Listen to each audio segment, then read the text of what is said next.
Hola, welcome to Soul Mechanics.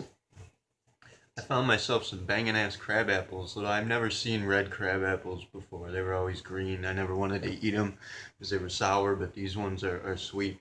They're good. Right up the street here, I'm gonna gank all of them. Anyway, this video I wanted to make really quickly because it's on my mind and it's something that we're dealing with immediately in the initiative in general and specifically with the Remnants program. Uh, for the sexuality course, habitual sexcellence, which it's a story I want to tell. So I suppose you could say it could fit as a crossover with Approaching Nowhere, but we're not going to put it in that category um, because we need clips for the sexuality course. I should also like to state in the beginning here that I am in fact going to be from here on out launching spotters challenges in each video, individual spotters challenges. All the seemingly useless junk that I've accumulated throughout my life now becomes somewhat of import and useful. So look around, look closely in the videos. Everything that you see I've positioned for a reason. If you're a spotter, you should be able to read a story here. I'm telling you a story through my junk object items, my useless junks.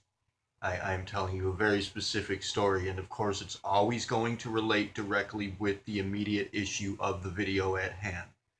So, when in principal dynamics, we're going to cover this, and I'm going to teach you exactly how to read these things. For now, you can just kind of look around and be confused by things you don't even see are there.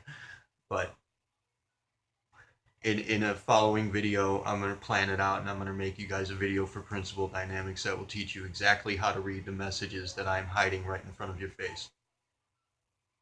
And it will be fun, it will be playful, it will be interactive, and it'll help you guys educate, rewire, strengthen, and exercise your brains along with me. It's a challenge for me to do it. It's a challenge for me to find the objects, set them up properly. It's a challenge for me to tell that story, and of course, it's a challenge for me to teach you how to read it. So that's the key here. That's the key to all of this: challenging yourself. If you do something routinely, a discipline, daily, every day, and you make it challenging for yourself, that's the key. That's the key to something that I'm going to wind up teaching you guys eventually throughout these courses, throughout Principal Dynamics primarily. But this is for the Habitual Excellence course. And it is a personal story regarding the last girl that I fell in love with. Now, anybody that knows me, if you don't know me, I should like to make it known clear right now that I am an exceptionally sexual person. I'm a die-hard hopeless romantic at heart. I've been searching for that special someone through my entire life. It's like the ultimate. It's always been the ultimate goal for me. Since this last time, I've kind of set it aside, and I focused working on the initiative and whatnot. So I haven't really put forth a lot of effort towards that, or even thought of it really until now. But we moved away. Obviously, we jumped off of the atheist community. We'll leave them, drift for a bit until they come to their senses, and we're moving on to the transgender community because I like them and we need to deal with them. And in fact, we do need to be dealing with them immediately. We need to be building bridges and relationships with that community immediately in order to progress as we will need to in the near future, especially regarding the catalyst event of sexuality. And I've been talking to a few people in the community, especially YouTubers, about certain things that have happened in my past. And as I said, I'm a romantic. I'm a sexual person. I don't want to say I don't have a specific preference because that would be bullshit. Everybody has preferences. I am not attracted to men at all. The male form kind of disgusts me a little. I don't want to be offensive to anybody, but that's my personal feelings. I don't like the male form. It turns me off. It just is nothing attractive about it in my sight. However,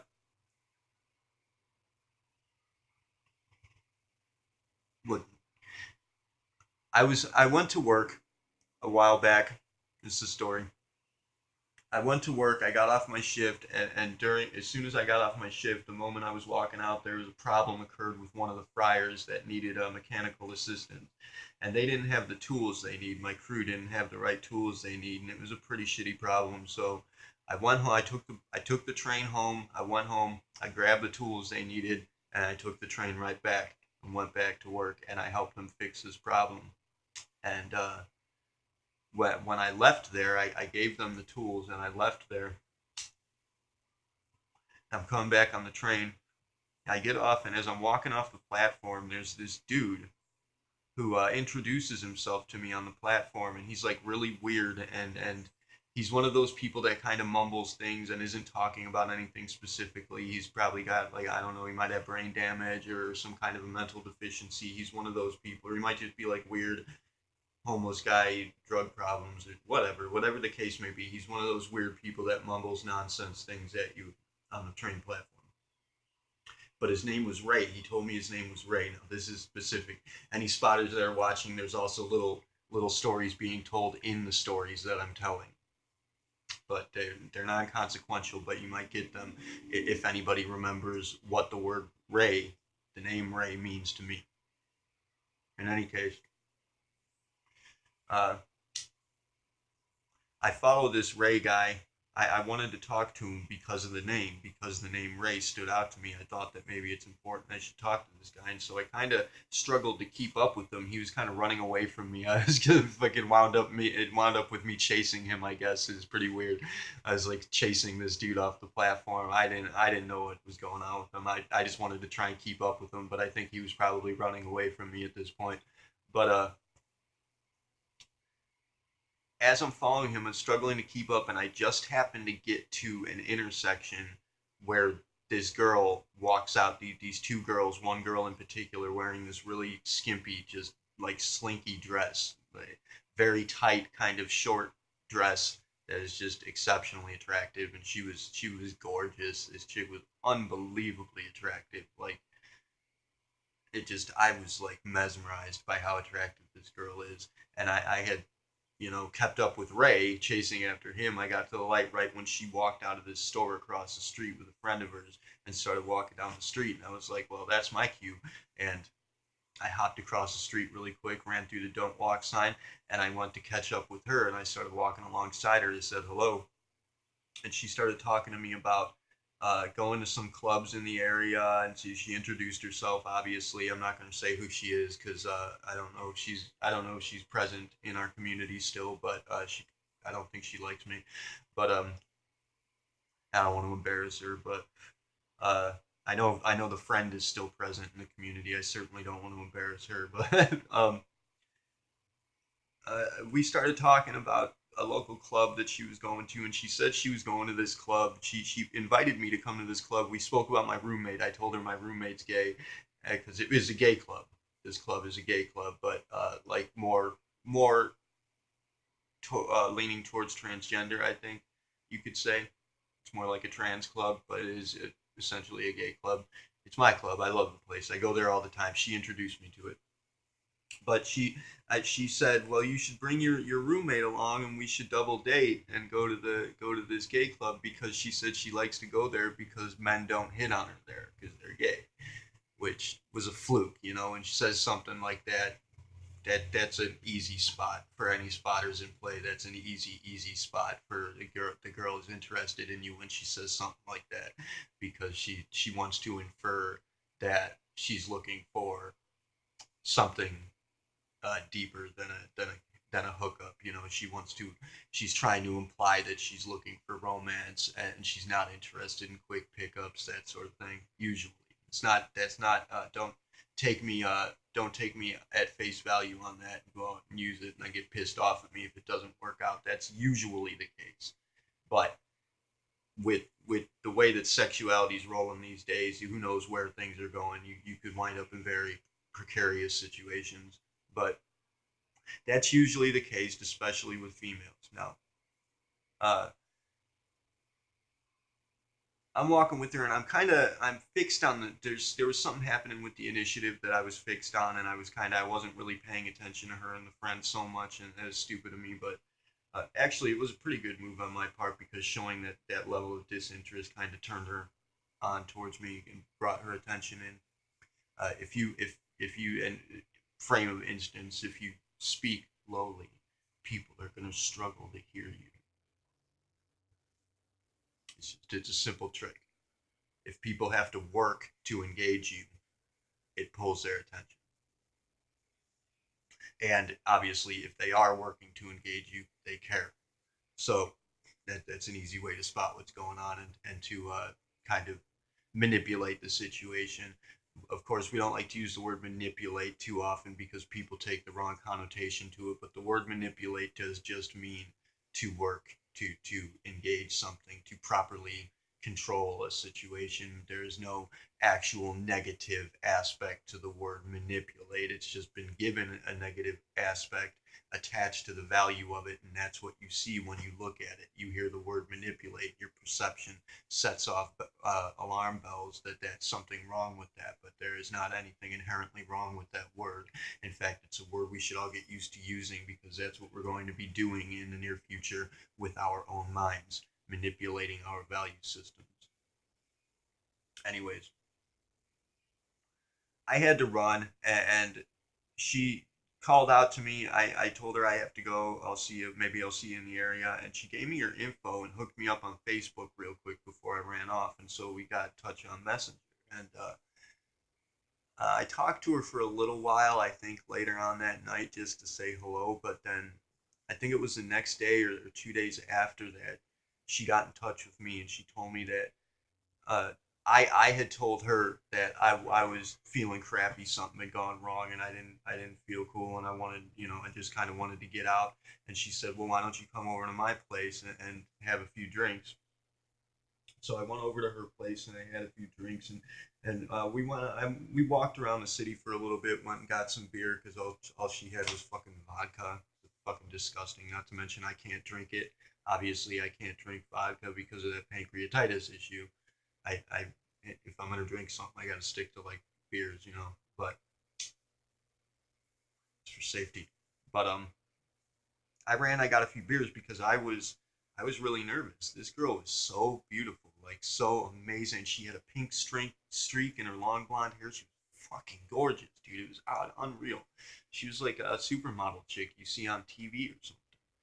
And we hung out. We walked around the city. We got to know each other a little bit. She took me around her whole house. Which this, by the way, that she brought me into her house. It was just she and her friend. Nobody else there.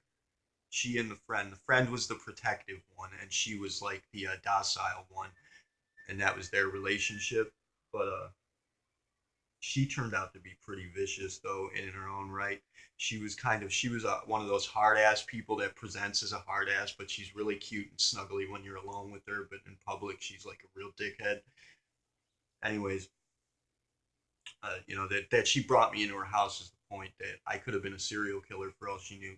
And honestly, when I called Megan to ask for directions to the place when she told me where she lived, I called Megan to bring up a map and tell me where to go. And Megan's like, these people could be serial killers. It was hilarious. But I went there and we had the drink. She showed me around her house. We got to know each other. And by the end of the night, I was saying, well, I guess it's time to go. I got to get going here. Got work to do. And she's like, well, let's play truth or dare. So she plays truth or dare with me. And obviously, I knew what she was getting at there. She wanted to sleep with me. She wanted the two of them to have a three-way with me. But pretty much it came down to like, it's childish right there playing truth or dare. And I didn't want to, it was kind of embarrassing to be doing that at all. So I just pretty much, she called dare and I said, get to the fucking point. And so basically we got to the point, and they had dared me to take off my clothes, and they were, it's funny because they had not been kempt. I had actually just shaved everything, so a little personal for people, but it was funny. It was a funny situation that they had not shaved and I had. Um, but anyways, I did get to the point of that. They took off their clothes and they had both had penises, which was somewhat surprising. I mean, it wasn't like a big deal, but it was. I really didn't see it coming. Uh, I mean, they were kind of like hinters, pointers, but I really didn't see it coming. I had not expected it.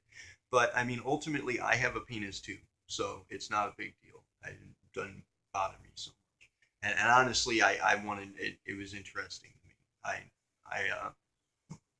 have an interest in the trans community. I have an interest in trans people, and obviously, I am sexually attracted to uh, some of them, certain ones. This one in particular. And I really got the hots for her. Anyway, I won't get into the graphics of what happened there after the little childish truth or dare game, but um, she had intended for this to be like a one night stand. However, the next day, I was enamored with her. So I called her the next day and I asked her out on a date, and she was up for it. And we got together and we went out to this place down the street and got sandwiches and shit. And she was like really on the hots out there, like out in public, like grabbing at my junk and stuff. It was pretty hot and heavy for a second there, but we dated for a little while. We went out a few times, and what happened was she and the friend had a falling out. So the friend came to me for help, and I let the friend stay with me for a little while because she had nowhere to go. She had kicked her out. She had nowhere to go. She was living with her, and the one that I was actually dating kicked her out, and she had nowhere to go. So I let her come stay with me, and because they were on the outs, she drops me. The one I'm dating, she drops me and says, "Fuck you," because you're helping out my friend. And I was like, "Well, I'm not gonna drop her. Just I'm not gonna be a fucking asshole to her and throw her out in the street because you have a problem with her."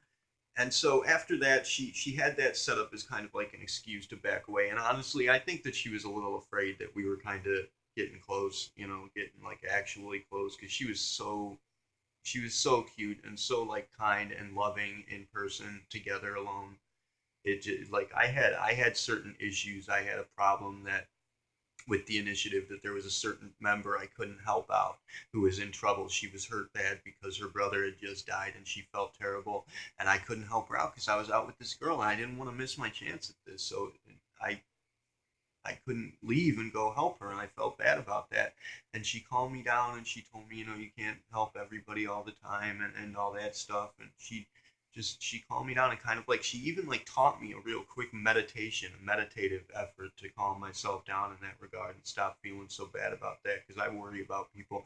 And when I was with this girl, obviously the trans community has a problem, with that. Certain people are gonna, transphobic people are gonna be hateful towards them and are gonna want to hurt them. And this is a big deal with trans girls, and especially with people dating trans girls. It's a worrisome issue. And if they're going out in public, especially if they're going to bars, most especially if they're like hooking up on Tinder and shit, you worry, man. I was so worried about her safety all the time. I worry about all of you guys. I worry about every single one of you that I know all the time. But this girl was out in hitting clubs and shit, probably picking up other guys, and when I'm not with her, that's scary shit. I don't really give a fuck if she's picking up other guys. We weren't exclusive, but I care about her getting hurt. Most especially care about me having to kill somebody because they hurt her. That's a tisk that could put me in trouble for the rest of my life. That could put the whole initiative in trouble. I mean, if I went to prison, it'd be problematic to run the show now, wouldn't it? And obviously, I got to add in our director in training. I had regarded our director in training, Randy Wilson. He has effectively defected. He officially ditched. And I know why. It has to do with his family matters and whatnot, but it's not important. I never expected him to ditch, though. That really sucks, Randy. If you see this, you jumped on that. You wanted to be director. You told me you were into it. I started training you for it. You were doing a hell of a job, and you told me. I asked you specifically. I said, if you decide to do this, you're deciding to do this. You can't back out. And you were all hip to it. And then what did you do? You fucking backed out. You even treated me like a dick for it. So I guess fuck you, man. Firstly, and second, that really sucks. Well, we're always here if you want to come back and help out. I mean, I'm not gonna be mad at you about it, but that was shitty. Like you took that responsibility. I made sure you understood what you were doing when you made that decision.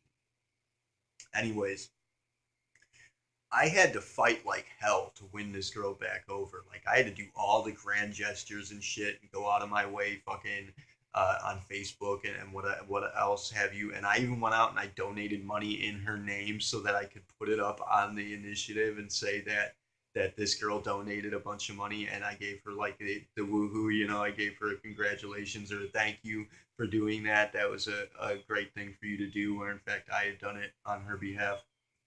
Um, and I'd lost my wallet then too. So if you happen to be watching this, girl in question, not I didn't have the extra money to do that with, but I went ahead and did it for the sake of trying to pick you up, and it worked.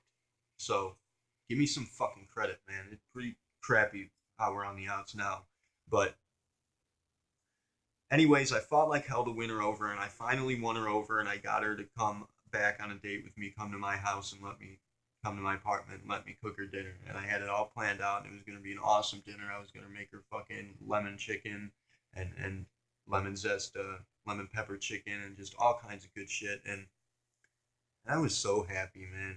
But something happened. Somebody, a friend, somebody we know, somebody a lot of us know, somebody that's no longer with us now. For those who have been with us, you know exactly who I'm talking about. Stepped in out of jealousy, out of spite, and did something. I don't know what. But they're a spotter. This person, they're one of my premier students, so they know how to make things happen. Believe me.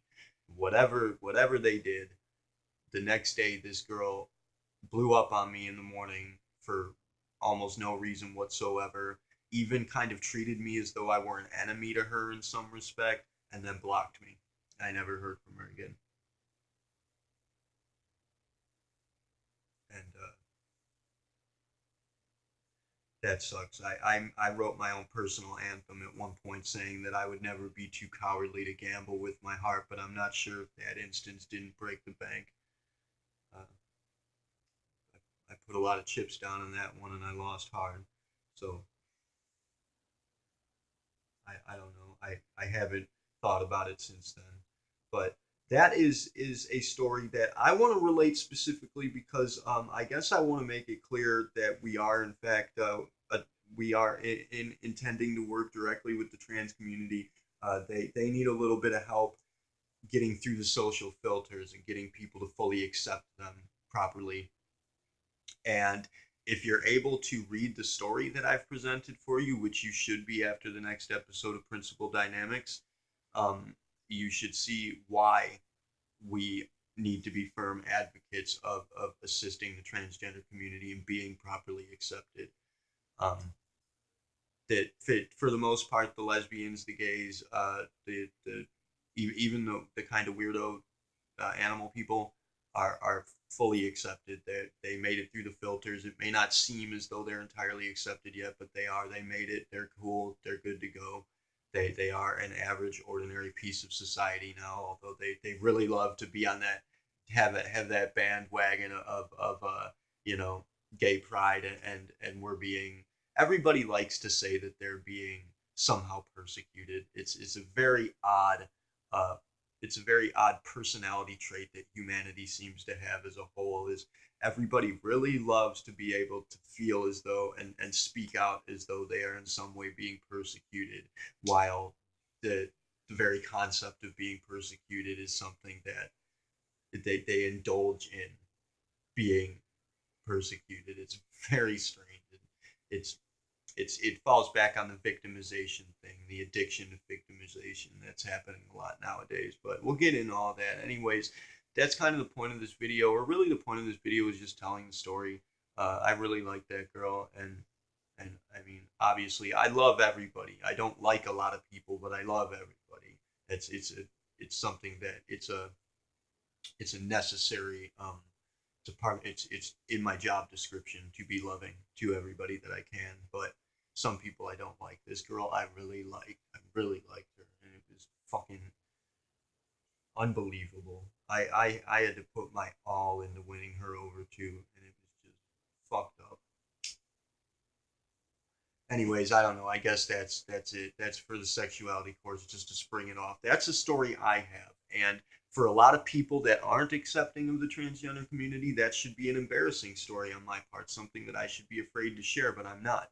So I'm proud of it. While I was with that girl, I was fucking proud. I was very proud to be with her. So, if you got stories of the like, share them. Don't be afraid. This is what we need to break down is these fear barriers. That's what we're fighting. Fear, ignorance, cognitive dissonance, division. The only thing that's keeping us divided is fear. That's what's blocking up the human chakras. So, and believe me, if you're embarrassed about something you have to say about yourself and you go ahead and you share it and you break that fear barrier, you're going to realize an immediate change in your efficiency, in your ability to be. Period. So that's it for this story. Thank you for watching. Thank you all for your time. Tila Salai, Terry Uni Siari. Namaste.